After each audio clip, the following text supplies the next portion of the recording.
और चढ़ते सावना बाबा के भावना और बड़ी निकला गेला और कहाँ के और कमरिया है कुंवर बाबा से दुल्हन मांगेला। लेकिन जितने भी भक्त बाबा नगरी जाते हैं सब अलग अलग इच्छा लेकर के जाते हैं, है ना। यानी कोई बेटा मांगने जाते हैं तो कोई बेटी मांगने जाते हैं। अभी के न्यूज में देखे होंगे जितने भी भक्त होते बाबा नगरी जाते तो सब लोग बेटा मांगते हैं। लेकिन एक भक्त अभी बाबा धाम जा रहे थे, है ना, गाड़ी को खींचते हुए उन्होंने कहा कि मैंने बेटी मांगा था भोलेनाथ से और बेटी हुई तो बाबा धाम जा रहे हैं, है ना। सुने हैं कि नहीं न्यूज में? देखिए, यानी कुछ बेटा मांगते हैं तो यानी कोई बेटी मांगते हैं और कोई दौलत मांगते हैं तो कोई यानी घर मकान मांगते हैं तो कोई गाड़ी घोड़ा मांगते हैं, है ना। बहुत प्रकार के भक्त होते हैं। लेकिन कुछ ऐसे भक्त भी होते हैं, कुछ ऐसे भी भक्त होते हैं जो बाबा भोलेनाथ से मांगते हैं क्या? दर्शन करिएगा। और चढ़ते सावनावा और बाबा के भावनावा और बड़ी निकला गेला।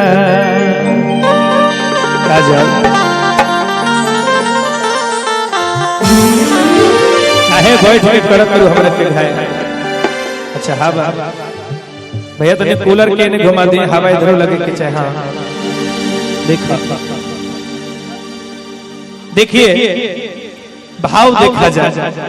एक भक्त बाबा नगरी में जाके बाबा से कहे लेका और चढ़ते सावना बाबा के भावना और बड़ी निकला गेला और कहाँ के और कमरिया है कुंवर बाबा से दुल्हन मांगेला। देखें, भोलेनाथ के द्वार पर जाके केहू सोना मांगता तो केहू चांदी मांगता तो केहू घर मकान घोड़ा गाड़ी मांगता। लेकिन एगो कांवरिया बम जाके बाबा से कहता कि बाबा हो, भोलेनाथ के द्वार पर जाके केहू सोना मांगता तो केहू चांदी मांगता तो केहू घर मकान घोड़ा गाड़ी मांगता। लेकिन एगो कांवरिया बम जाके बाबा से कहता कि बाबा हो, ए बाबा और चढ़ते सावना अब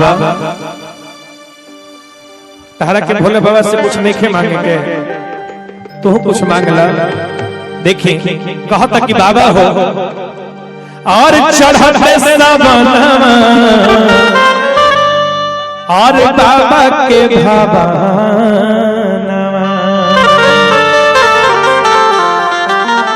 आई झूम के कैसे और चढ़ते सावना बाबा के भावना बड़ी निकला गेला।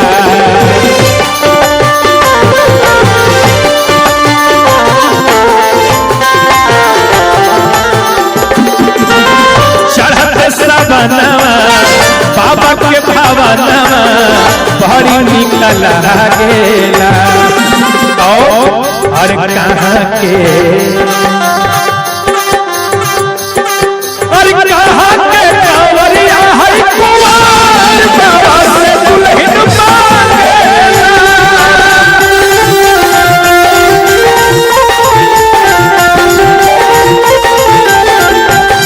और कहाँ के कांवरिया है कुंवर बाबा से दुल्हन मांगेला।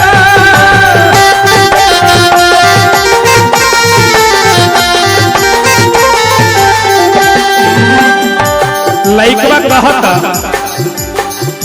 कि देखा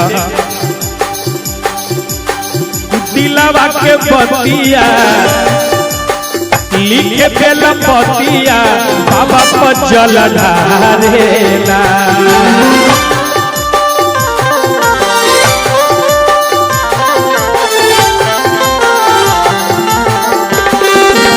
ए जी सुना तारो सुना दिलावा के बतिया लिखे बेल पतिया बाबा पर जल ढारेला।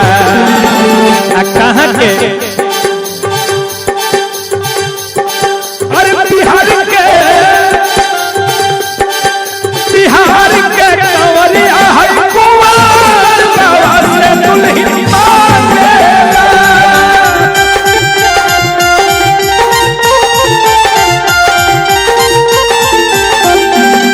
अरे झारखंड के कंवरिया है कुंवर बाबा से दुल्हन मांगेला।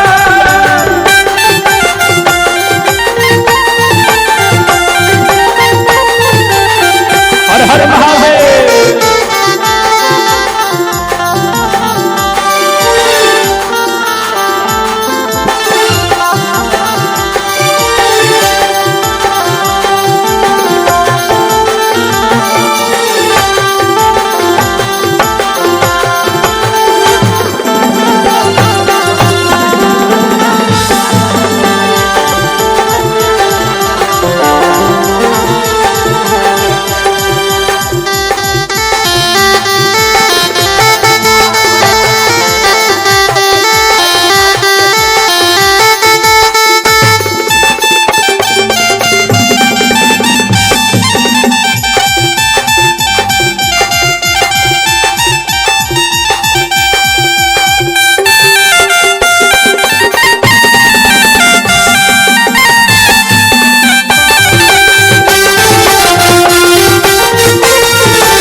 बोली शंकर भगवान की जय हो। इस बात पे आया है भक्त कहता और कहाँ के और झारखंड के कंवरिया है कुंवर बाबा से दुल्हन मांगेला।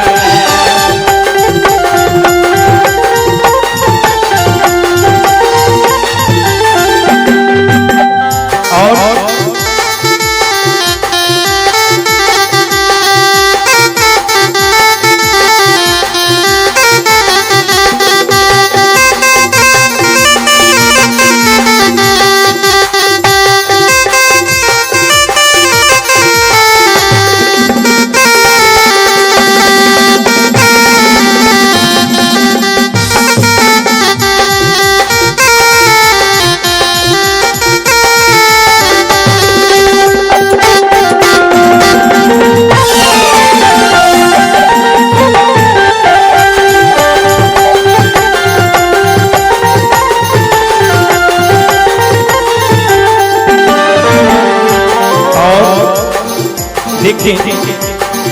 इधर बुढ़िया पूछा तरी, इधर है काजल पूछा तरी के बालक बेदर दीजिए।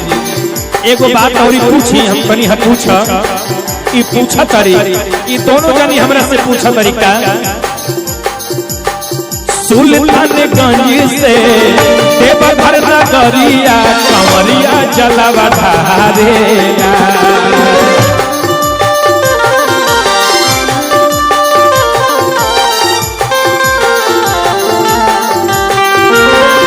सुल्तानगंज से देवघर नगरिया कंवरिया जलवा ढारेला। और सुल्तानगंज से देवघर नगरिया और कंवरिया जलवा ढारेला। पूछा तरीके जी बड़ा भाव से पूछा तरी कि सुल्तानगंज से देवघर नगरिया कंवरिया जलवा ढारेला।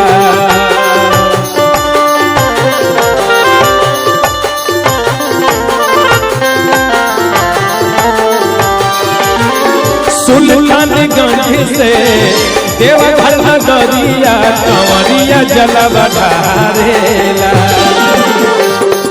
अरे कहाँ के कंवरिया है कुंवर बाबा से दुल्हन मांगे।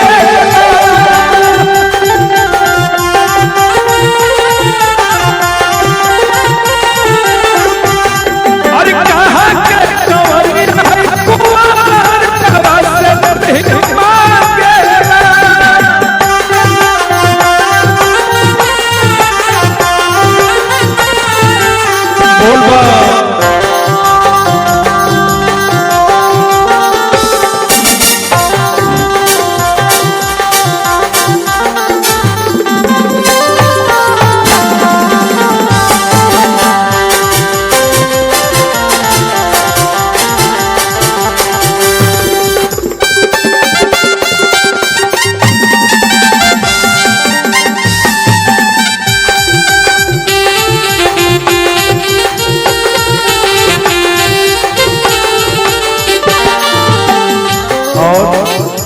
कहाँ के कंवरिया है कुमार की बाबा से दुल्हन मांगेला। तो लइकवा कहता कि सुना बड़ा भाव से कहता कि देखा इतने ना भगवती मिली तुझे शिवली चीलम पर चीलम मारेला।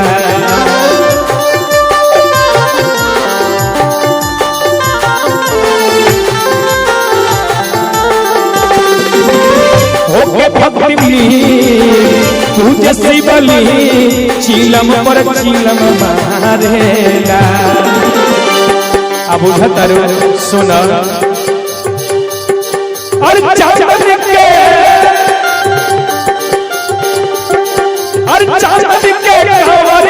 कुंवर बाबा से दुल्हन मांगे।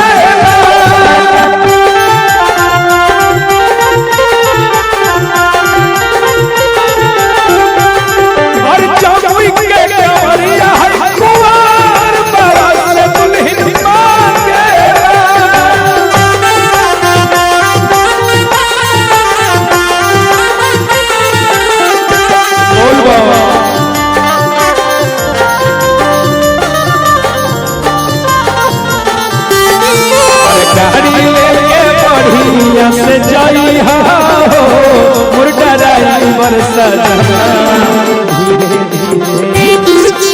धीरे धीरे धीरे धीरे हरा हवा जाई हो मुर्गा ड्राइवर सजना धीरे धीरे हरा जाई हो मुर्गा ड्राइवर सजना।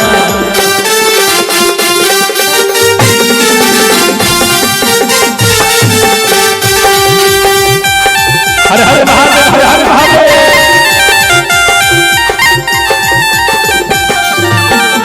और इतने ना बड़ा भाव से कहता रे कैसे देखा नीति श्रावण घर शिवराम गड़िया के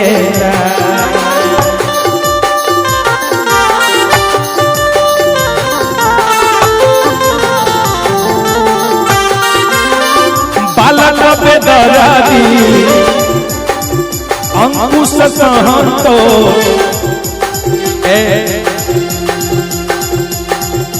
भोला के भक्ति में झूमेला।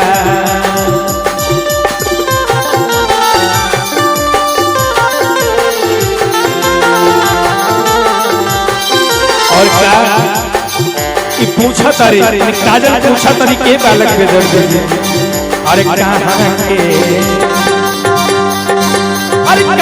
के कंवरिया होशियार बाबा से दुल्हन मांगे।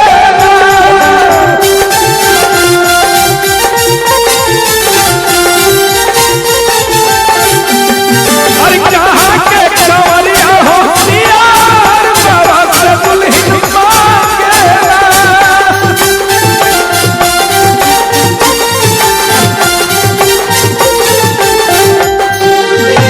और सुना कहा तारी कि देखा लिखे दिल के बतिया बेलवा के पतिया बाबा पे जल ढारेला लिखे दिल के बतिया लेके बेल पतिया बाबा पे अर्जुन ढारेला कहा के अरे बाका के कांवरिया है कुंवर बड़ा से दुल्हन मांगेला